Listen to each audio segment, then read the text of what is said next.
You know, we're lucky to live in a region with such great and interesting history. Some of it's well known, some not so much. We love to celebrate it all, and that's why we have the Unknown Stories of Western New York.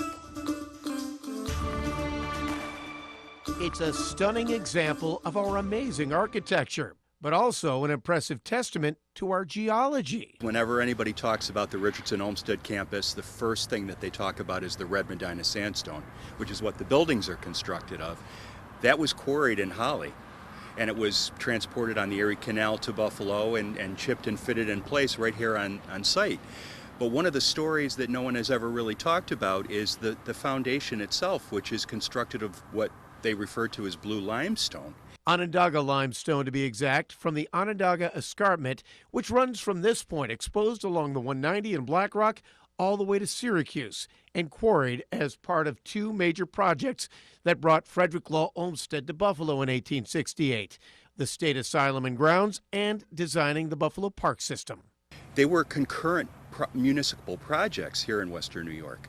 They were symbols and signs of, that Buffalo had arrived. And again, they didn't have to look far for materials. Stone would be pulled from that quarry to create the foundation for the Buffalo State Asylum. So you're probably wondering, what quarry? Where? Well, you may have seen the clues and never given it a second thought. If you've ever visited the Parkside Lodge, you'll notice there are two bridges that don't make any sense right in front of the Parkside Lodge. Those bridges originally ran across the quarry. This picture shows the location very well. The quarry was also known as the Ledges back in the day. In fact, Olmsted even incorporated a quarry garden into his original park design. This quarry, the quarry in Delaware Park, like a lot of quarries, became a hazard, became a dumping ground for a lot of folks in the neighborhood. And they just decided that eventually that they were going to fill it in. They did indeed fill it in large part using debris from the Kensington Expressway construction project. But in addition to the two bridges, there is still evidence all around us. Stone from the quarry was used to build many of the structures in the park and the Parkside neighborhood. If you're familiar with the bear pits in the Buffalo Zoo, the stone in the bear pits came out of the quarry in Delaware Park. Or the underpass for the 198 at Main Street, all of that stone that you see on that underpass came out of that quarry as well. Also providing the foundation for this chapter of the Unknown Stories of Western New York. The fire bells rang out on a cold winter day, January 24th, 1968. And when first firefighters got here, right under the bridge, there was fire. And everyone thought the bridge was on fire, but it wasn't the bridge, it was the water that was burning. Not exactly the water, it was the oil on the surface that was set ablaze by the sparks from the torch of a welder working on the South Park Bridge. The oil sludge was about this thick. For a man named Stan Spiesiak, he was a jeweler by trade, by necessity, he liked to say, but a conservationist at heart. It was a low point in his battle against the big industry polluters and the damage they were doing to Western New York's waterways. He was a sportsman, a fisherman, and he noticed that fish were dying everywhere, not only in the Niagara River, but especially on the Buffalo River. Stan had been sounding the alarm for decades. This man, for 40 years, led a crusade, but no one would listen to him. But that changed in the mid-'60s. He was able to give Senator Robert Kennedy a tour of the polluted waterways, but it was when he was honored as Water Conservationist of the Year that his efforts really picked up steam. An honor that sent him to Washington, D.C. He was seated right next to Lady Bird Johnson, who presented him with the award, but he had her ear. He convinced her to bring it to the attention of President Johnson and to bring LBJ to Buffalo. President Johnson visited in 1966, and as part of a tour, Spiesiak showed the president a bucket full of toxic muck scooped from the harbor, dumped there by the Army Corps of Engineers. Weeks later, Johnson issued an executive order prohibiting the dumping of polluted harbor sludge into Lake Erie. His efforts also helped push the Federal Clean Water Act of 1972. This man, Stan Spiesiak, this obscure East Side Buffalo jeweler, in my opinion, is one of the most influential people of the 20th century. And John Zach hopes that one day his contributions will be immortalized with a plaque or a statue right here along these waters. But for now, the story of Stan Spiesiak is celebrated in the pages of John's book and this chapter of the Unknown Stories of Western New York. It was a story that certainly caught my attention. I think when you love your school, you love learning about your school. We always say it, history's all around us, and that is certainly true here at the college at Brockport, my alma mater. But one thing I didn't realize when I lived in that dorm building for 2 years is that I was literally sleeping on top of a Cold War time capsule. Not too many people know about it, but Bendab, McFarland used to be bomb shelters during the Cold War. Benedict, Dobson, and McFarland halls, 3 dormitories that had fallout shelters built beneath them, complete with 16-inch rebar-enforced concrete walls, 1,500-gallon water tanks, and 2 bathrooms. Well, sort of. They were forgotten about until a facilities worker brought a tin of these survival crackers to someone in administration. And we simply just wanted to see them. We were like, we should try these crackers. They're very old. And so the first person that we were put in contact with from facilities and planning said, yeah, there's lots of crackers down there. By 1964, companies like Keebler and Nabisco produced enough crackers to feed 50 million people with a potential shelf life of centuries. And I know you're going to ask, what do they taste like? Well, we're going to find out together.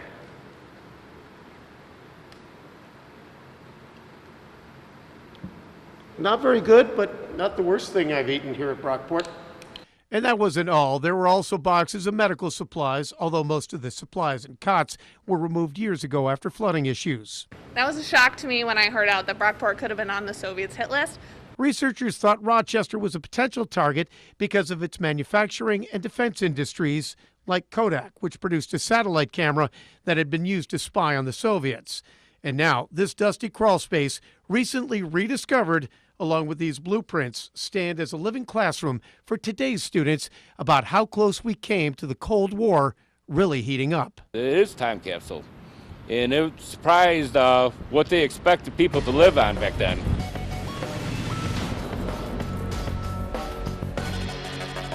The hills are alive with the sound of another unknown story. The Sound of Music is absolutely based on a true story. Sam Von Trapp is the grandson of the Baron and Maria Von Trapp, and he says that while Hollywood took some editorial license, the basic story was pretty accurate. My family were professional singers. My grandfather, Georg Von Trapp, the Baron, was a highly decorated naval war hero from World War I. But there were some changes to the story. The biggest, the manner of escape. In fact, the most cinematic scene in the movie never actually took place. Salzburg, where my family lived, is up on the border with Germany. So if my family had climbed over the mountains, they would have been heading into Germany, actually right toward the Eagle's Nest. Not an effective way to escape the Nazis. So they actually escaped on a train to Italy. And Sam says there is also one other big discrepancy. And what's most important to my family is that my grandfather was a much more gentle and involved father than he was portrayed in the movie. But back to their escape, ultimately to the United States and their Western New York connection. In 1939, they emigrated to the U.S., first settling in Pennsylvania and ultimately in Vermont. So the family settled in Stowe in 1942. It reminded them of Austria. And that same year, their path to citizenship began right here in Western New York. These are the official certificates of arrival for Maria and the 5 Von Trapp girls, dated December 30th, 1942, Niagara Falls, New York. I thought that my family was simply coming back in from a concert tour through Niagara. But in fact, that is when they entered the U.S. and made their initial request for citizenship. So this was really a momentous entry into the U.S. The family continued to tour. They opened a music camp and even expanded the family lodge to accommodate guests, including Pope Pius XII. Today, the Trapp Family Lodge is a major attraction, especially for skiers and mountain bikers, and their newest addition, Von Trapp Brewing, which brought about another Western New York connection. We recently did a collaboration with Thin Man Brewing out of Buffalo, and really excited about working with those guys. And they made a great beer. The beer is called Lagerkoller, which was also something new for me to learn. Cabin fever, very appropriate name when people had been locked up for a year. And the Von Trapps providing us another interesting and delicious edition of the Unknown Stories of Western New York. Cheers. Sandy Greenberg has seen a lot of changes during his life, but there has been one constant, almost from the start. Sue and I met in 6th grade. A love that, well, let's just say smoldered for a little while. that was the most natural thing in the world, is not to speak to a beautiful young woman who ignores you. But once they got to Bennett High School, Sandy finally mustered the courage to ask her to the charity ball at Kleinan's Music Hall their sophomore year. I will never forget the excitement, sheer raw excitement I had when I was going to pick her up at her home on 161 Front.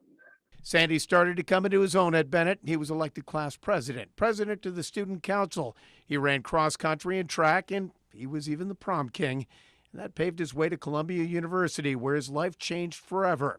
He made friends. Things were going well until the summer after his sophomore year. His vision began to fail during a baseball game and quickly grew worse. What he thought was conjunctivitis was actually glaucoma. And by the end of his first semester, Sandy couldn't even finish his finals. He went home and was told he needed immediate surgery.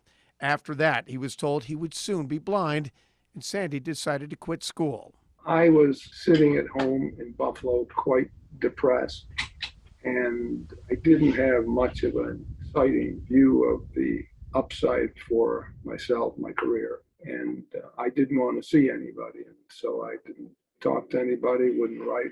One day, my beloved friend Arthur shows up and he says, "Sanford, we must talk." Arthur was Sandy's best friend and roommate at Columbia. And as they walked up and down Saranac Avenue, Arthur told Sandy he would be his eyes. He would read him his assignments and help get him through. Over the objections of his family, Sandy returned, with Arthur keeping his promise and even adopting a new nickname, Darkness. He would walk into the room, and at first this surprised me. He said, "Sanford, darkness is going to read to you from the Iliad today." But the greatest lesson he taught was when they were at Grand Central Station and Arthur told Sandy he had to leave. Sandy had to find his way back to Columbia.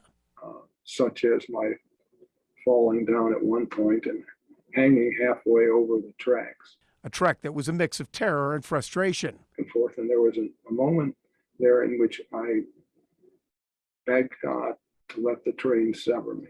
But he finally made it. I felt that I could do anything in the world because, after all, I just went through the New York City subway station.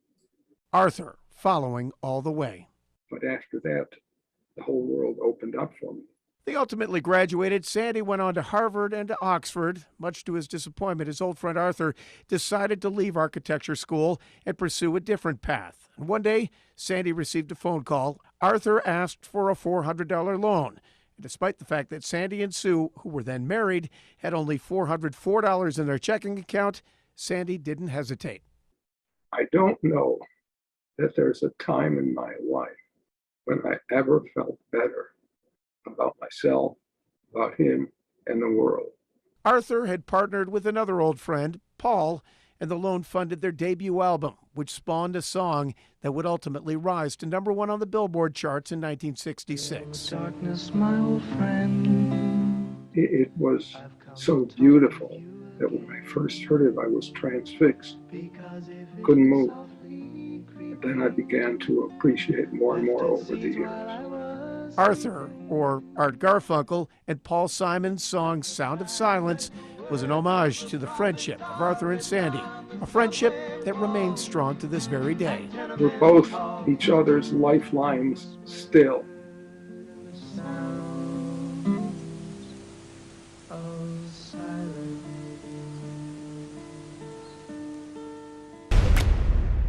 Martin Scorsese's Rolling Thunder Review is a documentary about Bob Dylan's 1975 tour of the same name.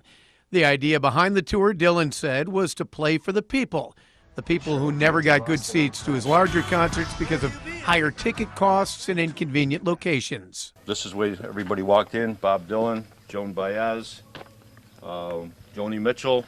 For the people on the Tuscarora Nation, it was more than that.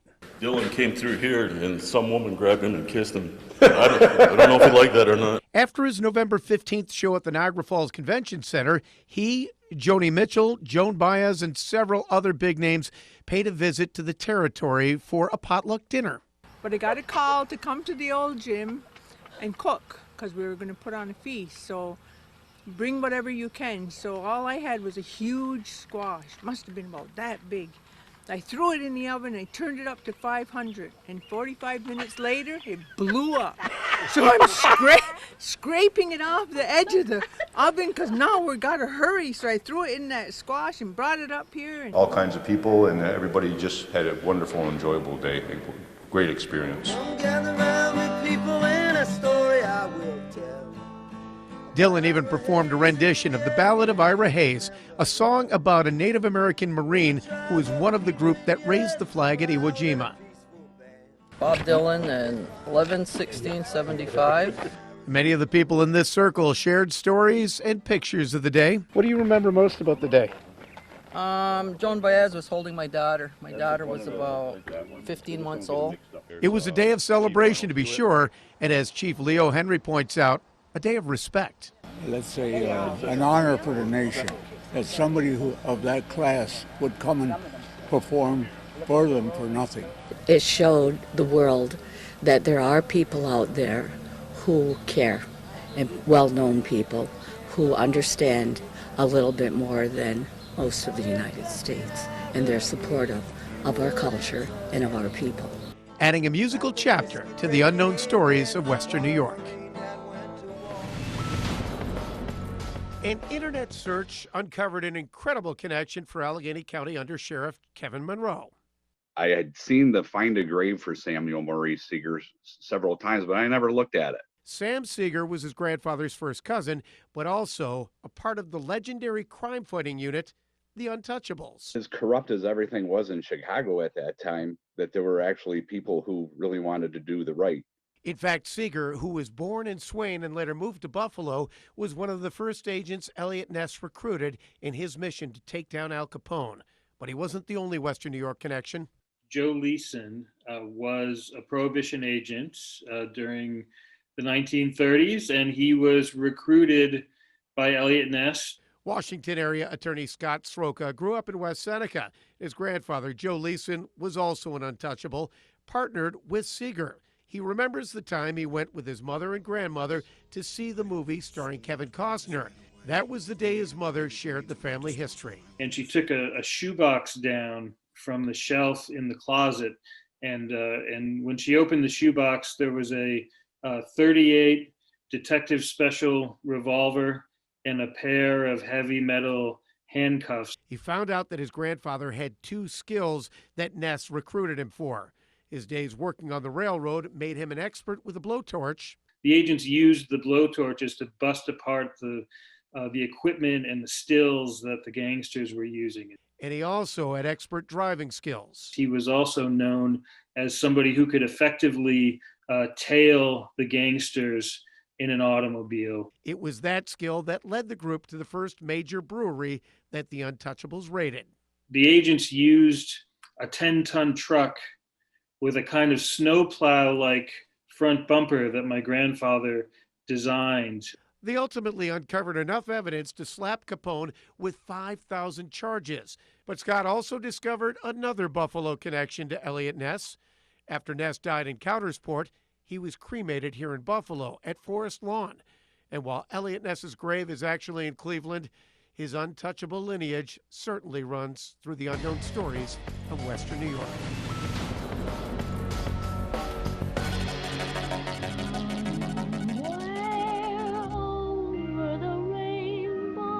It's one of the most beloved films of all time, and one of the central relationships on this yellow brick road actually began on one of Buffalo's most beloved ships. This is our ship. This is Buffalo's signature steamer, and it was the signature steamer, passenger steamer from Buffalo to Crystal Beach from 1910 through the 1956 season. The Canadiana. For generations of Western New Yorkers, the sights and sounds meant summer.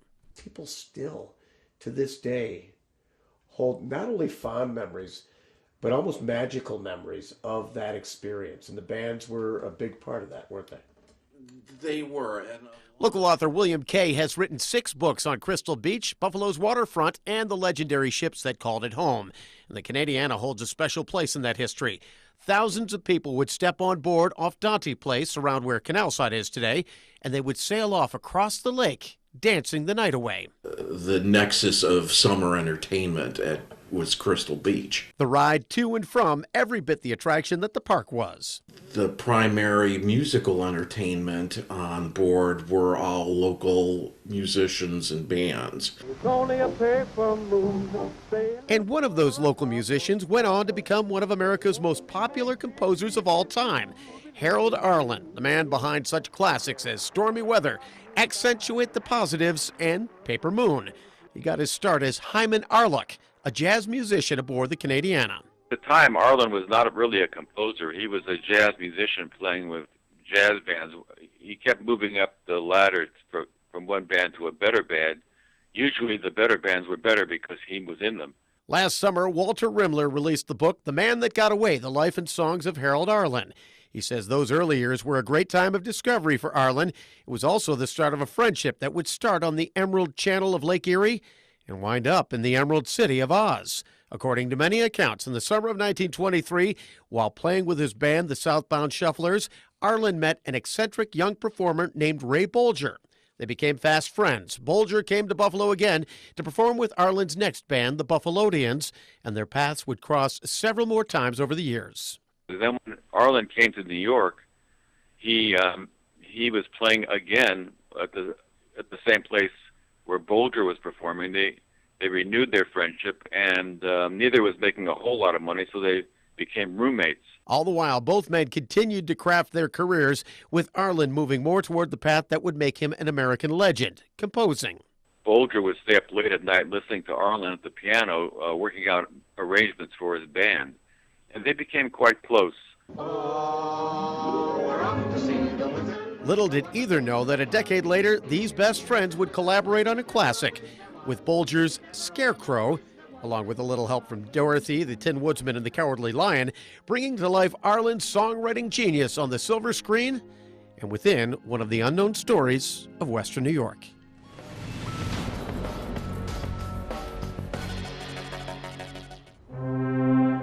On a summer day, the Naval and Military Park is a popular place to be, where a cool lake breeze runs head-on into our rich history. And we have a group of hard-working, proud Buffalonians to thank for it.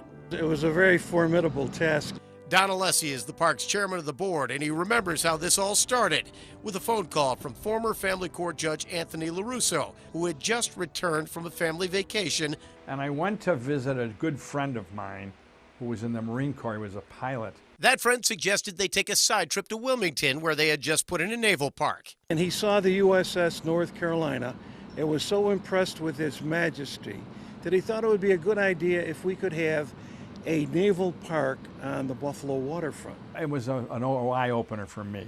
It took this very kind of desolate, quiet waterfront area, and they were really generating quite nicely what they were going to do. He thought, why not Buffalo? He first contacted Mayor Stan Mikowski, who committed a plot of land. Then Congressman Hank Nowak, who pulled together $1.5 million in federal funding. And at that point, LaRusso sent a letter to the Navy to inquire about a ship. He had a particular interest in the story of the Sullivan brothers, who were killed when the Japanese sunk the USS Juneau. I knew that there was a ship named after the Sullivans. I did not know where it went. Was it still active? They write back that it's available. It's in the U.S. Naval Yard, and it's in Philadelphia. And the next step, getting it here from there. So the judge put together a team of volunteers made up of Buffalo firefighters, police officers, public works employees, all who either had Navy or sailing experience. So that group then boarded a Greyhound bus bound for Buffalo's future. The first stop, Philadelphia. While they were there, the person that was in charge of the ships said, "Would you fellas be interested in a cruiser?" That cruiser turned out to be the Little Rock, and they wanted it, but had to take a second trip back. But on June 29, 1977, 2 seagoing tugs and 15 volunteer crewmen began their journey of 2,180 nautical miles, towing the 376-foot, 2,050-ton The Sullivans up the North Atlantic into the St. Lawrence, and then they hit their first snag. They got into Lake Ontario, and they were stopped by the government of Ontario to be in, catch this, in violation of the Rush-Bagot Treaty. A treaty from just after the War of 1812 declaring no military vessels in Canadian waters. They had to call in another favor from Washington to get clearance for both that trip as well as when they came back with the Little Rock. But the Little Rock presented another issue. They couldn't get through the Welland Canal because the ship was too large. They had to cut down the superstructure. Finally, they made it back home, and they parked her right alongside the Sullivans and welded the mast back in place. With the superstructure intact, the two former warships became an immediate centerpiece on our waterfront, and the efforts to get them there, another interesting chapter of the unknown stories of Western New York.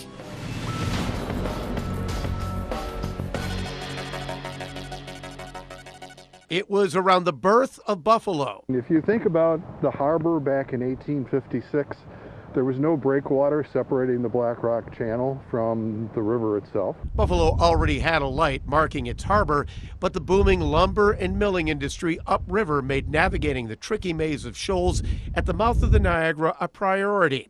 And so in 1849, Congress approved funding for a lighthouse, with a particular emphasis on being sturdy enough to stand up to the ice flows and current. You know, what the ice boom now keeps out of the river. It was only about 30 years after the opening of the Erie Canal, and this harbor was really bustling. It was no easy task getting the lighthouse built, though. Obviously, with the current, construction was a challenge. But there was another problem. The problem was that Middle Reef, which is where the lighthouse stands, is actually in Canadian waters. And with the War of 1812 not that far in the rearview mirror, what followed was nearly a decade-long exercise in diplomacy. They had to go through an entire diplomatic dance to get permission to build the lighthouse in Canadian waters. Ultimately, both countries realized the benefits, and Canada ceded an acre of underwater land. Well, it took an agreement by the Queen Victoria and by Millard Fillmore, the President of the United States. And so construction began, and in 1855, 4 iron columns were anchored into a pier in the reef. A single-story wooden building was built above, topped by an iron lantern room standing 50 feet above the river. When that light was first illuminated on September 1st, 1856, it could be seen from up to 10 miles out into the lake. It changed U.S. boundaries. It did, not immediately, but in 1908 there was a boundary commission. In 1913 they decided that the easiest thing to do would be to move the boundary to put that lighthouse back in the United States. In 1907, the city built this water intake, and a year later placed a beacon atop it. That rendered the old Horseshoe Reef light obsolete.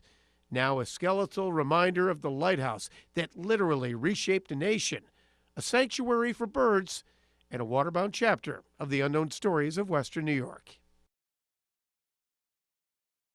Do you have an unknown story that you want to be known? You can reach me at peter.gallivan@wgrz.com.